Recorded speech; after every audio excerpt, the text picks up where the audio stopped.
Cool. That's about it. Hope you got to do the action. Oh, you got to do the clap just so we could sync all the audio, man. That's the secret. That's fast. Y'all really don't get the clap before any of these interviews because I usually cut it out. So we're starting the interview already. Welcome to the lunch table, motherfuckers. What's up, little Food daddy? for thought. I'm Nico. Blitz. SoundCloud, YouTube, Spotify, iHeartRadio app. My next guest, we've been trying to set this up for months now, bro. Man, we'll just be, every time we come, I usually come for like 3-4 days, just quick, in and out. And so when I come, it's like, if we were going to do it, it'd be packed. That's and with what the she traffic, said. like we were just talking Yeah. about. Blue, man. Yo, Joe Trufant, everybody. Yeah. You know what's crazy? Your name is actually a broken down version of my last name. Talk to me. My last name is Triunfante. Movie. So dude. it's spelled Triunfante. My long lost cousin. Something like that, bro. Wait, how's it spelled? You said T-R-I? Triunfante. That's a movie. So, you just add a couple more syllables to your last name, and we're basically relatives, bro. I heard that. What, you Filipino? Filipino. Yeah, movie. That's one of my close friends is Filipino, Snooze, and he yeah. Okay. That's basically the only Filipino I probably know. So Yeah. it's like you and him. Shit, man. Are there a lot of Filipinos in North Carolina? Maybe I'm in the country, bro. So it's like not really. Yeah. You know? What part of North Carolina again? I'm from Brevard. Damn. So it's like, yeah. You know dude. what's real? I don't even know. I You don't know know what that it city is, bro. existed, bro. So we got Charlotte. I'm like 2 hours away in the mountains. Okay. In the sticks. You know what I mean? Hornets fan, Yeah. I'm assuming. Yeah, for sure. Okay. And Pelicans, because my whole family's from New Orleans. Oh, shit. So I grew up, I was like, I'm the baby of 7 kids. 7? No lie. Well, The baby, where dude. are you amongst the 7? I'm the bottom. The Damn, last bro. born, bro. Yeah, I snuck in there. Let me in there. So so like my whole family, the top 4 siblings were born in Baton Rouge. And my mama and my pops were born in New Orleans. Okay. Yeah, so then they came up and turned me into a little country bumpkin, boy. The more that I hear you speak, because I listen to your music, bro, but the more I actually hear you speak, the more I can actually hear a southern accent from you. Yeah, for sure. Yeah. I guess so, dude. I guess that's what. Well, you can't really hear it through the music like that. Like Not really. LMA. I didn't know she was from London. Yeah. And then I heard her talking. I was like, easy. Then you hear the little cuts What in is between this, the album. boy? It's Yeah. like, what? Yeah. So nah, I guess that's Man, how it goes. is crazy what certain effects can do to the voice, just a little bit. You throw some auto tune on there. Yeah, boy. man. So we actually we met sometime last year. Dre Sinatra had brought you to the radio station, and Yeah, congrats to you too, bro. You recently just signed to Ty Dolla Sign. Yeah, man. No, it's a blessing, and it was honestly, I was talking to somebody about this yesterday. It was just a long time coming. Like we had, you know how it goes. You can shake somebody's hand, like let's do it, done deal, walk away from it, and then lawyers get involved. And shout out to my lawyer. I got a wonderful lawyer, but it's like just to get all the little paperwork right, and then they lag a week, 2 weeks here, and it's just like It just takes a long ass time. So we had this done for a long time, verbally and whatnot, just agreed upon, and then we finally got it done. What was the first encounter you had with Ty and his team? I think it was on the bus. Was it on the bus? I think it was on the bus, and he was doing his tour, his last Beach House 3 tour. Okay. I think. And he came through like Raleigh, Atlanta. And if this wasn't the first, this was like the first memorable. So I think this is it. But I went in there, and he actually, I don't know what I can say or not, but it's like we went in there and did some recording. And it was like, I drove a few hours. I'm hopping on the tour bus. You walk to the back, and instead of like, you see some tour buses and video, they got the beds and stuff. He's got the studio set up in there. Damn. And so we just got to it and kicked it off, man. He's really good people. And I meet a lot of good people out here, man. But there's a lot of like, just shenanigans that could go on in Hollywood. 100%. You know, so it's like you meet people and you can kind of feel out like, are these people that I like to work with or not? And with him, it was just like that. It was just all smooth, yeah, man. Yeah, cool people. You know, I could kind of see that because Ty has really worked with, I mean, he was just on the Dreamville album. He's been working with Kanye West so much, so I could see how easy it must be working with him, bro. He must be good with relationships because it's just like, that man has been everywhere for the past, like, year and a half. 100%. Every album, bro. Yeah. It's crazy. So then you, like, that first encounter with him, like, did he want to sign you, like, right then and there, or was it kind of like a long process afterwards? Well, I think he was interested because he heard, shout out to Sinatra. Dre showed him some movie. I know all of Dre's ad-libs at this point, bro. I say them a little too often, bro. They get stuck in your head, dude. But I think it took a little while as far as, like, he was interested, but when you're gonna go to, like, sign somebody, so he was just, like, interested. He was really rocking with the vibe, and then he's like, you know, we were working and stuff, and I have management and whatnot already, so it's like I one day, to switch topics, but it's on the same thing. He sent me a beat that he produced. I didn't even know he produced. So it was him and Gabe Shadow, who's his photographer, and he sent me that beat, and it was a beat for 40. And I got it, and if I get a beat from Ty or anybody big, I'm hopping on that motherfucker hella like, quick. Like, let's get it. So I was in my kitchen, studio set up, and I just knocked it out, sent it back. And after that, Dre was like, oh, yeah, it's a go. This is the guy. You know, like Ty's all for this. He's ready. So that was a minute ago, bro. I probably did that, like 9 months ago or something. Damn. I did the song. And we were all kind of, maybe even more, maybe like 10 months, because we did the video like 8 months ago or something, bro. So it was like, he was pulling up, and he would see me, like, we're in the, you know, doing the video and stuff, which drops tonight, by the way, which is a blessing. Yay! I'm excited. But he got to, like, really see me and figure it out, and he heard what I did on his beat on short notice. And so, yeah, so it was cool, man. He was confident, man. It seems like he believed that you can crank out this work as quickly and as efficiently as possible. As it needs to be, man. And, you know, seeing as how his career is just based off efficiency and he's fucking everywhere, dog. That's definitely, you know what I mean? It's definitely somebody that he wants on his team. For sure, man. He's an animal. So that's my thing, too, being around him and a few other artists that I've been around that I respect and watching how quickly they move. Because normally it's like I know I freestyle when I go in. I just kind of vibe track, get the melody I want. Maybe the words were there, maybe they're not, and I just kind of figure it out. But it's like with him, dude, and with very few others that I've seen, it's just they can go quick as hell. So it'll make me like, I gotta step my game up, buddy. I gotta be on it. So I love that too, because it's like, it's been a lot of people though who, like, I don't know, writers are cutting corners in their work and all this stuff. And I'm not against writers too. It's like if somebody come to me with a fire hook, I'd probably be like, I need that shit. You know what I mean? But it's like, still like seeing people who really, like, he just creatively, he wants to lock in with fire musicians, artists, and get like kind of competitive, just like go in and like bounce ideas. And I love watching that. I love being in the midst of that. Well, that's how the best music is made, bro. Every when time. You have people just constantly coming at you with constructive criticism. Every time. It's one thing to be in a booth and think your shit is just the hottest shit in the world, and it's another thing to get your shit so totally dismantled. Facts, bro. Facts. And that's like the Revenge sessions. Thought that was brilliant. It's that same thing, because you got all these artists and producers in one place. Let's get it. Were you able to attend that by chance or no? I wasn't, but it's like, shoot. Hey, you never know. I had to ask the question anyways, bro. Like, you never know. I don't know. I don't really know anybody at Dreamville beside Night Train.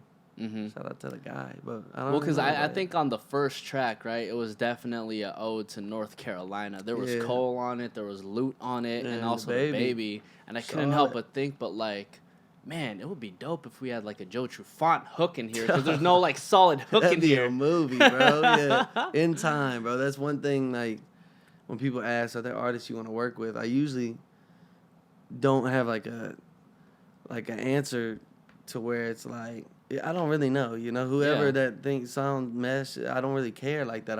I love certain artists' sound, and I'd love to incorporate mine, but it's like with Cole, be a movie. Oh, just for because sure, I came man. up on that, and that's North Carolina. That's all we had. Besides Petey, big Petey Pablo. Oh boy. man, I forget that the Petey legend, Pablo's from bro. there. Yeah, the legend. What a legend. So then, were you like primarily listening to like Cole and Petey Pablo growing up? Nah, Petey at the playground, but really it was honestly my first like just rap, just obsession with a rapper was Wayne, bro. Because everybody's from New Orleans, and he's I respect greatness, that dude. so much, yeah, bro. And that's probably what got me into this arena that I'm in. Because you see him as a kid, it's like I was young when he was doing the early stuff, and all my brothers were on it, and my older brothers is from Louisiana and all that, and it's just like, and then they're just playing Wayne, and you get on it, and you can't get off. Dedications, the old tapes, Bro, it's over with, dude. What's your favorite Lil Wayne song? I would say a song. Bro, Oh, that's bro. a tough ass question. I think I low-key something that I always feel, besides like even past all the mixtapes and all the records on mixtapes that are great, like Drought 3 and all those, I would say every time I hear hustling music, it's just like, oh my gosh, with the bass vibe, man. Yeah, that's such a Yo, and I forgot about that song, bro. I'm telling you. Can I be ratchet one time? Go ahead. My favorite Lil Wayne song is "Dick Pleaser." Dude, Off like dedication. It was like ratchet, dedication bro. 2 or 3, bro. Yeah. Nah, he used to go in and spaz to where it was like, I remember we'd hear a song and then Wayne would drop some mixtape and you wouldn't want to listen to the original ever again because he just snapped on it, bro. He snapped on like Beyonce's Upgrade. Or was that Beyonce or something? And I was just like, come on, this guy. Bro, on any of those mixtapes, he actually, like, for some songs, he made the song sound better. Oh, yeah. I'm like, how do you do that, Legend, bro? He had, like, bro. a Sure Thing remix, too, and I'm like, how the fuck? That was a movie, too. Yeah. Yeah, I would never have thought ever. He said, Twist made me do this. I'm surprised, though, you didn't necessarily pick up on, like, the Lil Wayne sound in your own music. Well, I think it's kind of like, bro, when I started music or just writing and stuff. I used to tell kids in like middle school that I was gonna make it doing this, you know. And of course you're worried about Lunchables and whatnot, bro. Oh, Like, yeah. we don't have time for your rapper dreams. But it's like I started when I started putting out music was junior year of high school, and I graduated in 2014. So it was like maybe the beginning of 2012, 13, that area, and the stuff that I've been listening to really heavy then, because you know what you take in, it's like it influences you, what you're on at that time. But at the very beginning, it was like Cole's tapes, like the mixtape, Friday Night Lights, the warm up, just like classics to us. And so I was really like rapping, and I scrubbed the internet of all those. You know, you can't find them, buddy. The earliest thing I could find from you was 2015. Yeah, I can't find anything earlier, bro. Everything before that, and then we dropped the tape 2015. So it's just like, but yeah, man. So I was doing, and before that, before I was recording music, I guess it could have been influenced by Wayne and whatnot. But it's like, I'm a Carolina boy and whatnot. My whole family's from New Orleans, but I'm from Carolina, bro. So are you like the only musician in your family? No, bro. My brother is a prodigy. But when it comes to any instrument, he can just pick it up and play it. Damn. And yeah, and I was like, you need to use him, I think, bro. Well, I will, but I think it was like, I saw him doing all that, and I tried to play the drums when I was little because I like beats and stuff, and I just play the drums a little bit. But it was like, I saw him doing that, and I guess I was probably like, he's so good. I was the baby, so I'm looking like, you know, I want to do something different, and so. Here you go. Yeah. Shit, I guess. You just pick up the microphone. Hell yeah. I tell him I took the easy route, bro. He'll be over there. Did you ever show your family like any of your music growing up? Yeah, no. I did because I just like I grew up, like I said, in a small town. So everybody's together, like one school. 2 in the county. 1 were in my little city. And so you got, you know, the black folks, Mexicans, country boys, all that together. They all play football together. Everybody grows up together, basketball, all that. So it's just like, I don't know, when I go home, it's kind of like everybody's just kind of cool with everybody, and it's kind of gets funky. But it's like, I Yeah, so like they always knew, like everybody I grew up with and stuff is different from in Louisiana, but everybody I grew up with and all that, it was just like they knew how I was like I would show them the music and stuff and have my mama sit down and just like play or something. She didn't know what was going on, you know. She just like, she was like, "This is you." She was like, "That's good," you know. And I used to do that, and then it finally got to a point where it was like real enough. It was actually like getting calls from out here and all that stuff, and so it was just like then they were like, "Okay." What was that point, that like triggering point that made it seem like, yo, this is real, I can make this a career? I think it was probably in like 2016 because I moved with my producer, my brother Trey Keyser. I moved with him. We just had to get out of our little town because it had nothing to do but get in trouble and whatnot, you know. And so it's just like we got out and we went to we moved to Baton Rouge for a year. And so I went to Baton Rouge Community College. Shout out to the Bears, boy. I went there for 1 year. You feel me? That was my college experience. And I was working. And then we just got a little apartment in like North Baton Rouge. And we were just making music constantly and dropping on SoundCloud. And SoundCloud at the same time was blowing up. And we were putting like we were starting to do well on SoundCloud and get big numbers. And so I was getting calls from people out here and stuff trying to sign me or have meetings and this and that. And so that's when I was like, okay, movie. What made you hesitant from immediately signing? Well, we had some offers and whatnot, and I don't know what you know on that or not, but we had some offers, but it was just like the leverage wasn't there. The deal wasn't. I don't want to be stuck. Okay, so shout out to K Camp. That's like a big brother to me. Oh, word. That's my dog. Okay. Yeah, he was actually the first person who's popping to discover me, and he's always like giving me advice, kick game to me and all that. And I watched him go through a situation where he was trapped in a bad deal for a little bit, and he kicked game to me on it. He showed me like, you know, what he. Just it was uncomfortable. It was tough for an artist, and I already know how that feels because when I was getting these deal offers, I'd hold off dropping music when we had a lot of momentum. Yeah. I'd like wait because I'm like, well, what if we drop through them? You know, it's like it'll be bigger if we drop through the label that signs us. And then at the end, I'm like, I don't want to sign this, and I just wasted 3 months or 4, you know. So it was like kind of that over and over, and I'm finally like talking to him. He's kicking game and all that, and I'm just like. You know, I don't want to get stuck in a bad deal so early. Even if it's an okay deal, I want a great deal. I want maybe like a partnership or something. You know, it's like I think we're in that era where people kind of are starting to figure it out. People are slowly realizing that if you can pop off by yourself, facts. Then why do I need to sign for this like $50,000 advance when I know I'm worth way more than that? Big facts. That's my thing. So it's like I didn't want to get trapped, I guess, and I didn't want to get shelved, and I didn't want to. It was like, right now, with the team we have, and it's tax-free management and the movement, and the movement's Ty, so it's just like now it's like Ty kicks game to me, and he can give me what he has, and like just push whatever connects or things I need. It's like we don't need that, and that was what I was looking for because I didn't want to have to like.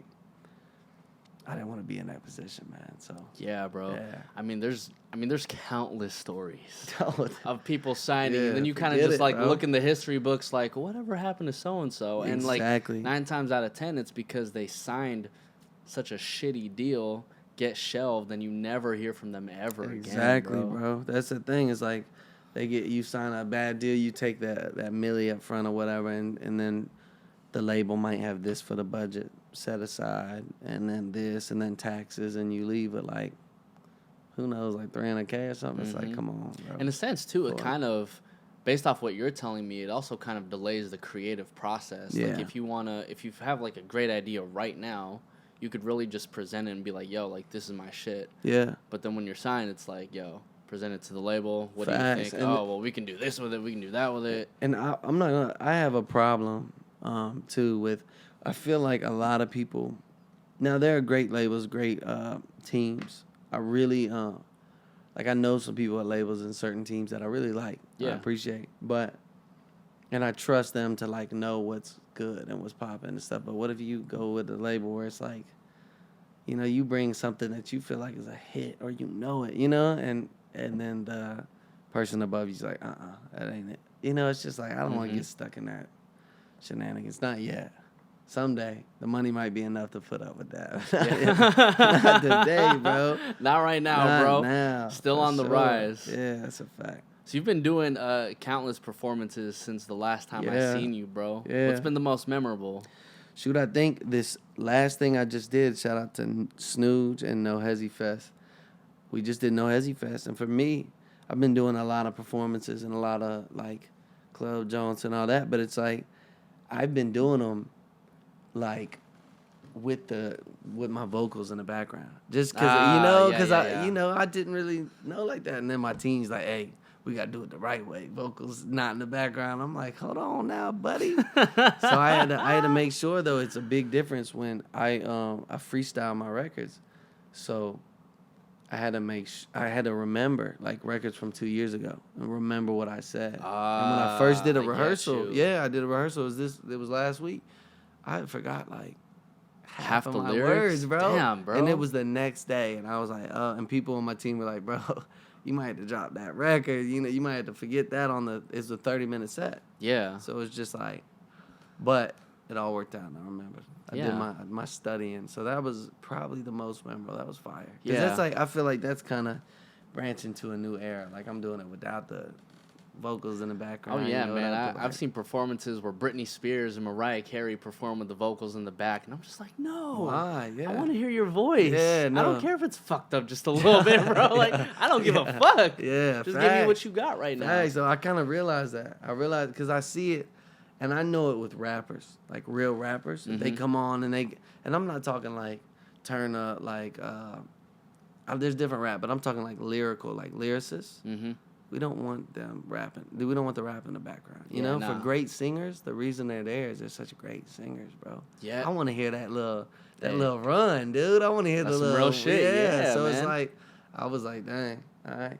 That's why, you know, like one of the most memorable performances, and I actually wasn't even there, but it was like Camp Flog Gnaw from a couple years ago, and Frank Ocean was performing, right? He had this piano thing going on, and then next thing you know, he just fucks up mid-set, and he's like, fuck!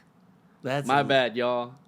And then, like, I'm looking at this video, like, that's some dope shit. That's a legendary. Yeah. It's legendary because bro, I was kind of worried, like, what if I mess up? What if I, like, go because I can always, you know, play with it, and then my lyrics are still going. I remember exactly what I'm saying, but it's like, with that, it was just like, look, if I mess up, I mess up. Let's get it, though. Like, I want to go out there and get it because I think it adds character to the whole set. Well, that's why, you know, when you and I were younger, man, like, the idea of perfection was just all the way out there. Yeah. You know what I mean? Like, people had to perform perfectly. You all the songs had to be perfect and shit, but then now we're seeing more and more songs where it's you hear a lot more authenticity and you feel the passion that comes from these people when, you know, you're just like freestyling in the booth. Facts. But the more that you try to perfect it, the more it just sounds a lot more generic. Facts. And that, you know what I mean? And that's bringing it back to you, bro, it's like, that's why I enjoy your music, because it's just something where I can actually just enjoy the music and catch a vibe to. I don't really have to think too much, bro. Yeah, that's facts. And I know that, like, if I go through and I freestyle something and I'm singing and I got the melody just how I want it, first take, I'm like, okay, movie. And then I try to go back and do it again, but just the way I did it that one time, you know, that was the right. That was the one. That was the authentic love, you know. That's the way I wanted to do it. Yeah. So that'll happen. I'll just leave it on records because it's like, even if the words might not make sense, sometimes I'm just like, put that in there, bro. That's a movie. I hear you, bro. You know. So one of your biggest records right now, Aquafina. Yeah. Kap G. How does that happen? So, I got a text from my team. And it was my record. So, okay, I did Aquafina. One night, we actually got kind of booted from a studio that was set up, and we should have been in. We should have been, you know, and somebody was like, so-and-so's coming, so we got to, you know, the little guy stuff. We got the little guy boot. And normally the team, like, we're tighter than that. It was just one of those things where it was out of our hands. And so we went and we got another studio and actually, like, paid for it and whatnot. And so it was like, yeah, we got to get some work in. Because normally we would get studios just set up and favors and all that. But we went in there and somebody walked by with a jug of Aquafinas. Or with a whole thing, no lie. No, you when I didn't. was walking into the studio, no lie. And I looked, and I heard the beat. Shout out to everybody who was in there. But it was just like, he walked by, and it was the person who at the studios who goes, the runner. Yeah. Because we were in there thirsty, and I was like, you need the Aquafina, bro. Like it's Aquafina. Yeah, that was it right there, bro. So that's how that happened. And then with Kap, he did that out of love. He liked the record. Damn. Hopped on it same night and gave me one of the best verses. That thing, he went hard. Bro. Oh, yeah. He went dummy. So, yeah, so no, that was a blessing. Because that was kind of another thing where it's like, where I'm from, we don't have anybody who's made it. We don't have any connections. We don't have any way to, like, get in touch with these people besides internet, social media today. But it's not common. So for him to just hop on off the love, to me, was big. So I appreciated that a lot. And it was just, it clicked. He did his thing. And we're like, bet, shoot the video. Done dilly. So, bro, like, you make music, and then you end up meeting Ty Dolla Sign, and then you end up being in, like, random sessions with, like, Kap G, and it feels like everything is just moving so fluidly for you, bro. Yeah. I need to ask you, like, what's the difficult thing about your come up right now, bro? Because everything just seems so straightforward and fluid for you. Bro, I would say the tough part is the fact that it looks like it's fluid, but really we had plans for like 10 records to drop since a little bit before Aquafina or something, since Aquafina. Damn. It's like we had all these, like I have all these stored up. And so to me, I understand the business side of things. Like I know there are times you want to wait for a release to release it the right way and to like really get the push you want and the distribution you want, etc. And so in waiting for this Ty situation to be resolved on the legal side, or just done, finished, I'm like sitting on songs where it's like, I just made these and they're fire and let's get them out. You know, like I'm just like, as an artist, I'm like, I want to push the needle on these. You want get the these world done. to see it. Exactly. Yeah. So it's like, I have a lot of records. So the toughest part for me is, you know how the rap game, R&B, will call it what it is. It's all the same. So I'm an R&B singer, but it's like, you know, they're in there. They're in the mix. So I had songs from 2017, early 2017, that I think would have gone major. Yeah. With the momentum we had and stuff, but we got caught up. I got caught up, like, entertaining these deals, and I waited each time because they were begging me to, like, wait, release that with us, you know, like, and I listened. And if it had worked out, maybe that would have been a good idea, but I kept saying no to the deals because it wasn't what I wanted. It wasn't good enough. And so it was like, you know, so I have these records that basically may have timed out, you know, because music changes so quick. So it's like now I listen back and it's like it's still a slapper, and some people on my team might disagree with me or whatnot, but it's like I don't know if I'm ever gonna drop this record now. Yeah, you know, because it kind of timed out. Music has changed from 2017 Drake to 2019 Drake. You know what I mean? Like just the changes in artists, bro. And it's like it's big. So honestly, I feel like it's a good problem to have.